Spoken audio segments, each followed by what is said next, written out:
you generate them? How do you increase those revenue streams?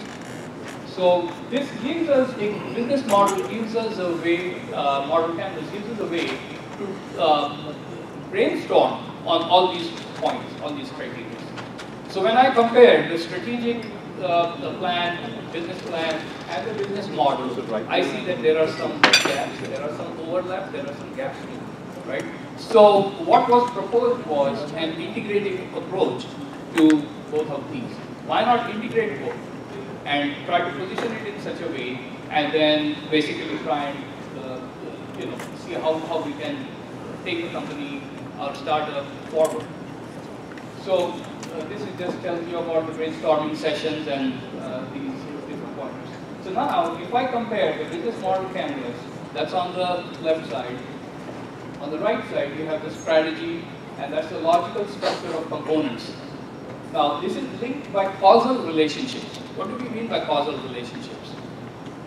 Every business, every action that we take or don't take has a consequence.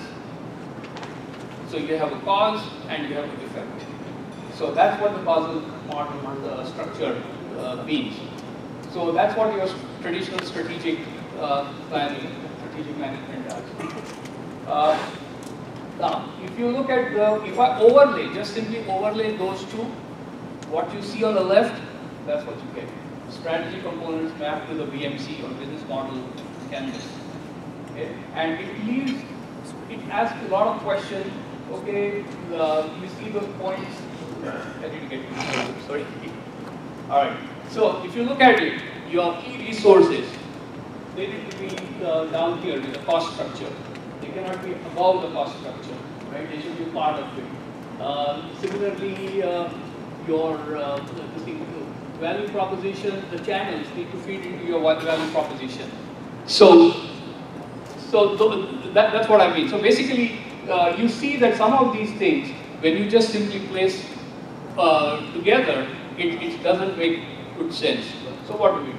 So we reorganize all this, and then now we bring all the key resources, the organizational culture, the intangible assets, knowledge, competencies, etc. together. When we look at that and analyze those, that's when we can go into the value chain processes that can enhance, that can give us a good result. The management systems, tools and methods that feeds into that eventually results into your key partners, customer relationships, sales channels, and then that feeds into, again, your value proposition, how to win. Because that is what is the key for every business. How do I win? How do I win new customers? How do I create more revenue for the customer? Market boundaries, where to play. It also tells you, okay, there is a population demographics that just, you are not going to meet their needs. So why do you want to have a presence over there? So you can adjust that. And then of course, that leads to attainment of your business goals, whether it's revenue, profitability, sustainability, and so on and so forth. All right. So now, add another dimension to that. This is the strategic business model canvas in a slightly different way, but it still follows the same hierarchy. Come back here. Now, it has a strategically balanced structure and placement of building blocks in the strategic business model canvas or SBM. And that's not the only benefit. What do you have? You can have identify the causal relationship and between the models and the components when you use an integrative approach. And then you can also have the strategic gaps identified on strategy formulation side with the components of the strategic plan. So when you are working through a strategy, there are certain things you may ignore, and those are the strategic gaps. So some of those things are met by combining the business model as well as the business model canvas as well as the strategic planning exercise. All right. So with that said, okay, we have integrated those two approaches. We have done it, and everything is fine. But it's a dynamic. Business is always a dynamic venture. It constantly changes. Everything changes. So what comes next? So the question was strategy process. And one of the gentlemen, he basically put together what comes in. I just want to leave a thought with you guys. I'm not going to cover this in depth because this is a very new concept that's coming up. Because you have the business model, but that's still kind of a little bit static because you have identified certain segments and you are going to go after those. The strategic planning process is a dynamic thing. So process and this thing comes together. Now it's a strategy process. Okay. So and this is what it is. So this is really the executable strategic business model. And what it has is basically your business environment analysis, possible strategic choices, best strategic choice selection. So what you do is you are working ground up, but at the same time you are working from a process flow, workflow point of view. And you are embedding the 9 key areas from a business model canvas, as well as the process-driven strategic planning process. So that's all I have. Thank you very much. I appreciate it. But let me see if anybody has any questions or anything. And sorry, I had to kind of get through all of these things in such a short time. No. Yes. Are you familiar with the notion of partial order planning? Partial order? Partial order. Least commitment. Yeah. So that is basically more like an incremental approach, right? So basically, or you can elaborate. The way I understand it, sure. My understanding is, so okay, you see encounter a situation or something where you feel that okay, this is going to be a threat to the company. You are taking an action which is not really strategically planned, but it's more of a operationally implemented. Is that right? Well, I think that would be an aspect of it. Okay. It also it allows for uncertainty, so as you develop your strategic plan, rather than just saying, well, this is the cast in concrete one and only plan for achieving these objectives, you have a series of alternative plans, one of which is the currently preferred one, but if circumstances change, you might want to switch to another plan. So you don't want to overcommit to a single plan that says, well, if this is successful, everything is going to be great. But if anything goes wrong, then we're really in trouble because we've committed everything to one plan. Absolutely. It's a very good point that he brought, and thank you. It's the risk approach. Okay, so basically, in other words, it's a risk approach. And what do you do? When you say risk, what are you saying? That certain events, there is a probability that those events might occur. And if those occur, how is our business going to react? And you come up with the, identify the risk, you plan for the risk, you plan for the mitigation approach, and then basically, as Jack mentioned, if that happens, God forbid, if that happens, but you have a plan and you can put that in action. Thank you. All right, who else? More questions? Yes? I always wondered about this strategic business modeling. We went to school, back in the 90s, and this was pretty big at the time. And of course, with all the advent of AI and machine learning and all this, what's your thoughts on how this SBM model is? How dynamic is it, and what do you think as entrepreneurs you should do out of the get-go? Is it even worth going through the SBM process anymore? Is my question. Okay. Very good question again. And the thing is, what I would say, based on the technological changes, the changes in the population demographics, there are changes all the time, everywhere going on, right? So when we say whether this model is dynamic enough, really it depends on how you are utilizing it, how you are monitoring it, how you are measuring the performance, and how you are fine-tuning or tweaking the model.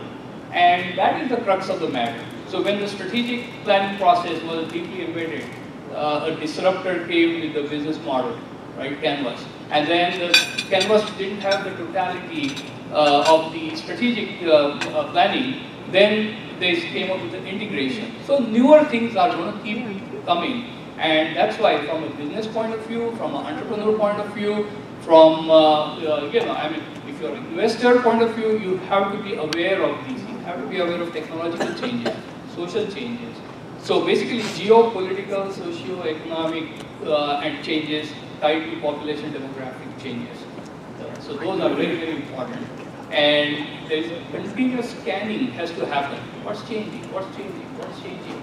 And how do we react? How do we this thing? And then it also brings back to again, okay, these are changing. So what new risks are being introduced?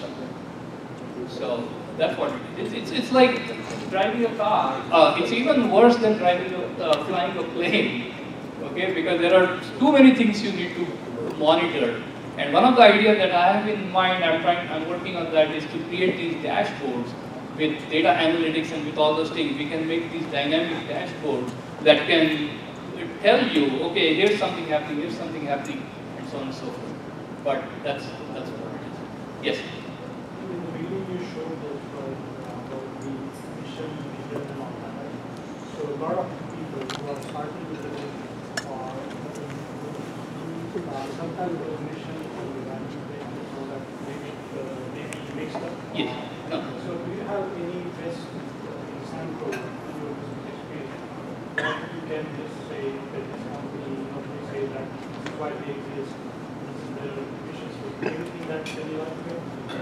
Which comes to your mind, like the best Great. Oh, okay.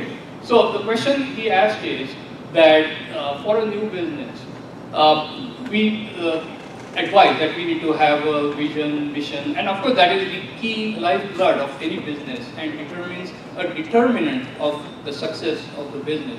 So he wants to elaborate on some examples of each of those. So a vision is basically, say for example, when Amazon first started, okay, Jeff Bezos, what was his vision?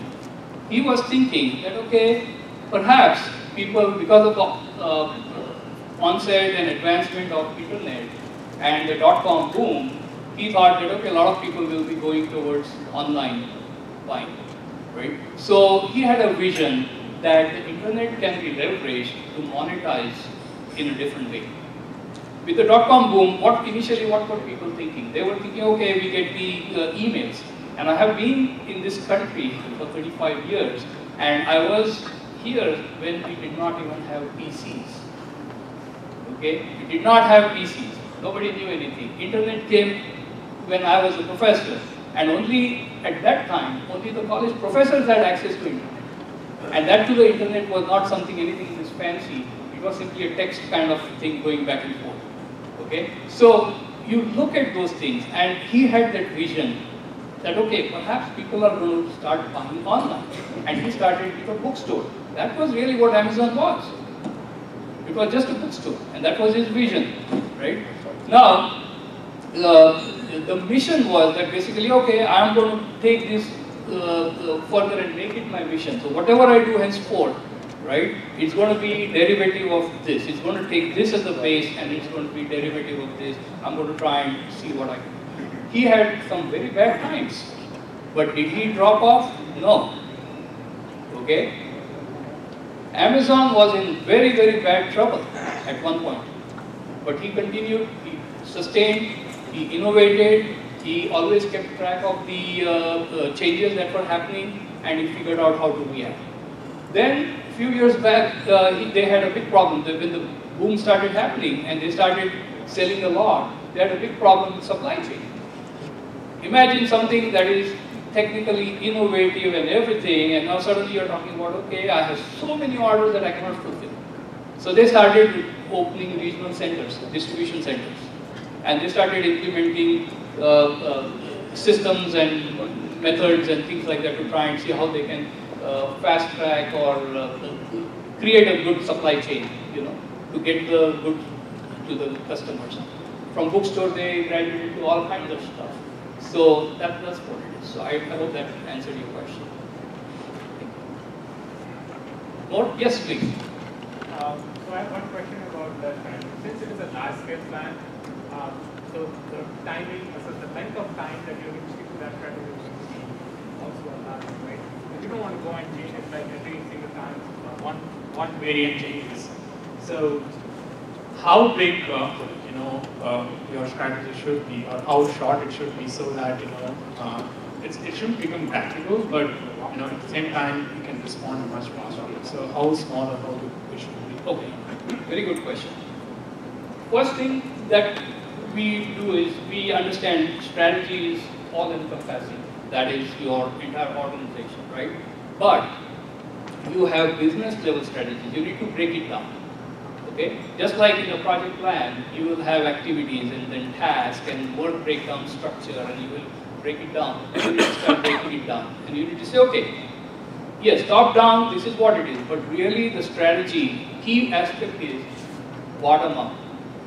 Because if you are segmenting your different business units to target different customer base and meeting that, the strategy is going to be different for each one of those, or there will be variations in there. So you have to do that from a business level point of view, business unit point of view, and then basically it rolls up, and still you see whether it stays in compliance with what your initial vision is, and whether the business mission is being accomplished, whether your culture is maintained, right? So that is from a longevity point of view. But typically what they recommend is do a business plan every year. Once a year, do your business plan with all these things. So that forces you to try and deal with any, identify any issues, any threats, any opportunities, and then how you react and how do you respond, most importantly, in a systematic fashion. So does that? Yeah, kind of. Okay. All right. Anybody else? Yes, please. How long should be the vision for the business model? Like, if you're saying, I'm starting a startup company, and for a big company, make investment for next 10 years, it's easier. But for a small company, how do I make a plan that will sustain for the next 5, 10 years? Then you can save the company or maybe expand out. How do I make a vision of that? How do I see there is a future development in it, and how do I see there is no demand for it next 10 years? Okay, so basically what you're, if I try to understand clearly, you're saying that your business plan should last longer or, okay, Yes, sir. short term, right? Yeah, so business plan really, if you do once a year, right? But if you have touch points, you can create quarterly review of how your business is progressing. I was just reminded that there are only 2 minutes left, so I'm going to try to. Yeah, sure. So basically, even if you do quarterly review of your numbers, of all the criteria, and that's where I'm thinking of the dashboard, where it will give me all these numbers in a quick glance, and I can monitor it, and I can try and identify where the zoom in where the problem is and try to fix it. But you can always reach out to me. My name is Salil Bulwe, and my email is very simple, my first name dot last name @gmail.com. Okay, and I always encourage anybody, you can call me, you can reach out to me. My phone number is very simple, 404-428-2660. And I would love to advise, help, whichever way I can. So thank you very much.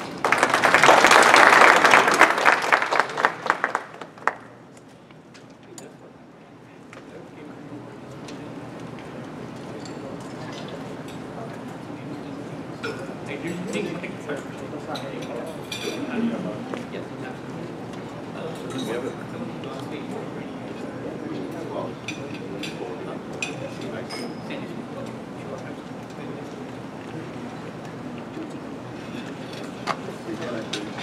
How are you?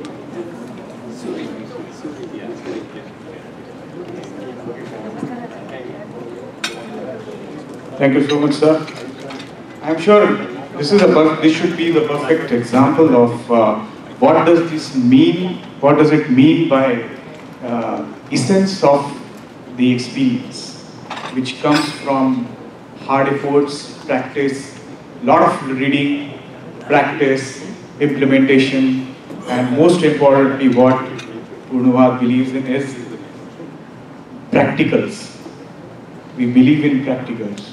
We believe in experiments on our own and experiments on the life. And that is what does it mean by Purnavad, which is the inspiration behind the spirit philosophy. Let me tell you, ladies and gentlemen, Spirit is an inspiration of Dr. R.P. Parnerkar, who liked two things very much. First one was farming, and another was entrepreneurship. The reason behind this, these are the two things which helps creating jobs and run the family. So this is the differentiating factor among the rest of the organizations and Spirit. Thank you so much, Mr. Gurbe, and we are shortly going to begin the next session. Thank you for the opportunity.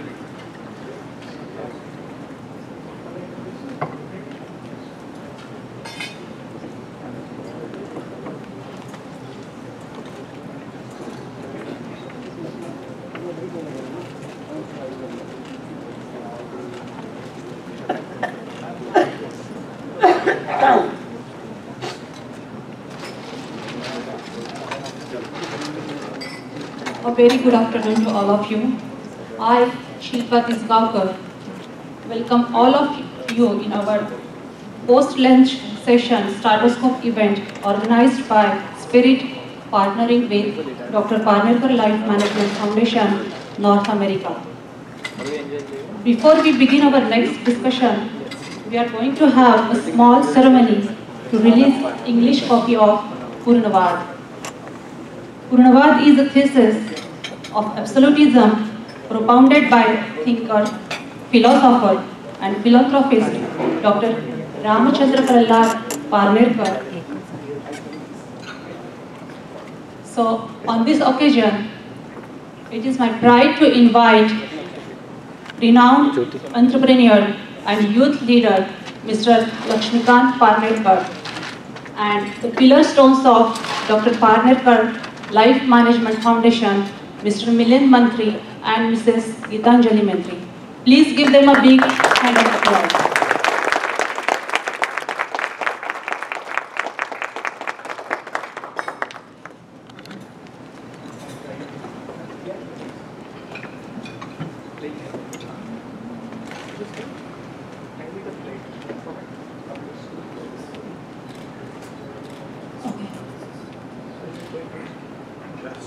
So we are going to publish the English version of Purnavad, which is the thesis on absolutism.